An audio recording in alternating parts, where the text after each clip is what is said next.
My name is Shaleen Jones. When I first started getting better, I connected with a volunteer organization, and it was folks who had were all in recovery as well from their eating disorder, and it was led by this amazing woman who had recovered and was leading the organization and was just doing these amazing things.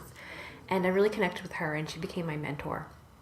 And for me, being part of this supportive community and an environment of essentially my peers who were all going through the same thing, that really helped me be on that path and be on that road to recovery. And it forced me to be really honest with myself, because I knew that everyone who I was surrounding myself with knew what was going on for me, wasn't going to judge me, but was holding me accountable to my recovery process. So I was really fortunate to be able to surround myself with a group of folks who are also recovering from an eating disorder. And over the years, I got involved with that group more and more, and being able to be part of that community helped. And I think for me, that the power of peer support really helped me get better and stay better. Peer support was really integral to my recovery process. And it's one thing to start, normalizing your eating and following a meal plan and getting nutrition back online and working with a therapist and all those things I did. And, I worked them and I had good support from that perspective. But for me, a lot of the recovery was around looking at those negative thoughts and feelings and kind of trying to nip them in the bud before they kind of got any stronger. Kind of being aware of recognizing that eating sort of voice and challenging it right away. So for me, being a part of a community of folks who were also fighting that same battle, that really helped.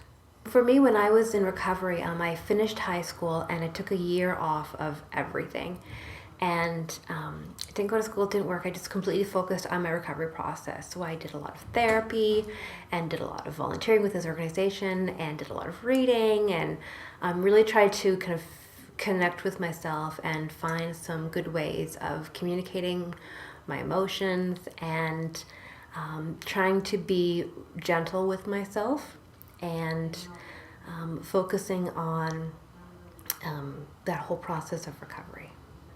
I had some moments of clarity where I realized I don't want to be this girl anymore, and I can't be this ill person. I have to do something different. So for me, it was knowing that I didn't want to die from this disorder. I wanted to not be remembered that way, and that's really kind of what pushed me into making some changes.